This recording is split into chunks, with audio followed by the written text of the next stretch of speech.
মালয়েশিয়ার শ্রমবাজার এবং calling visa নিয়ে 2026 সালের জুন মাসের সর্বশেষ পরিস্থিতি এবং মেডিকেল শুরুর আপডেট নিচে বিস্তারিত দেওয়া হলো।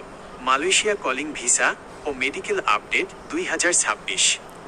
বর্তমানে বাংলাদেশ ও মালয়েশিয়া সরকারের মধ্যে উচ্চ পর্যায়ে দফায় দফায় বৈঠক চলছে এবং মালয়েশিয়ার শ্রমবাজার বাংলাদেশি কর্মীদের জন্য পুনরায় পুরোপুরি উন্মুক্ত করতে সরকার জোরেশোরে কাজ করছে। মেডিকেল কবে শুরু হবে? মালয়েশিয়া গমনেচ্ছুক কর্মীদের জন্য মেডিকেল বা স্বাস্থ্য পরীক্ষা শুরু ও সম্পন্ন করার বিষয়টি সরাসরি নির্ভর করছে সরকারিভাবে বা আপনার এজেন্সির ডিমান্ড লেটার ও ভিসা উইথ রেফারেন্স ভিডিআর অনুমোদনের ওপর। চলতি মাসের আপডেট। প্রবাসী কল্যাণ ও বৈদেশিক কর্মসংস্থান মন্ত্রণালয়ের সাম্প্রতিক তথ্য অনুযায়ী মালয়েশিয়ায় সিন্ডিকেট মুক্ত ও কম খরচে কর্মী পাঠানোর প্রক্রিয়াটি চূড়ান্ত পর্যায়ে রয়েছে এবং দ্রুতই কর্মী পাঠানো শুরু হতে পারে। Medical process.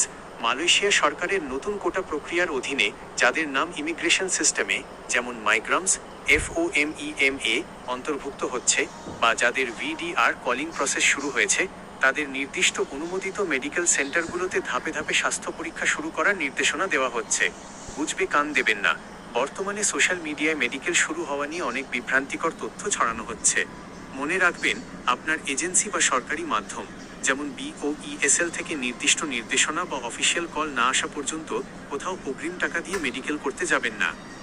মালয়েশিয়া কলিং ভিসার জন্য মেডিকেল টেস্টের নিয়ম। মালয়েশিয়া যাওয়ার জন্য মেডিকেল ফিট হওয়া অত্যন্ত জরুরি। বাংলাদেশে মালয়েশিয়ান হাইকমিশন অনুমোদিত মেডিকেল সেন্টার থেকে এই পরীক্ষা করাতে হয়। পরীক্ষার বিবরণ। গুরুত্বপূর্ণ তথ্য। প্রধান পরীক্ষাগুলো: শারীরিক পরীক্ষা, রক্তচাপ, উচ্চতা, ওজন, বুকের এক্স-রে, চেস্ট এক্স-রে, রক্ত ও ইউরিন টেস্ট। যেসব রোগ থাকলে আনফিট করা হয়: যক্ষ্মা, টিবি, হেপাটাইটিস বি বা সি, ফুসফুসের গুরুতর সমস্যা বা শরীরে কোনো ড্রাগের উপস্থিতি। মেডিকেল ফি আনুমানিক। বাংলাদেশ থেকে মেডিকেল করতে সাধারণত 4,500 থেকে 6,500 টাকা। সেন্টার ও শহরভেদে সামান্য কম বেশি খরচ হতে পারে।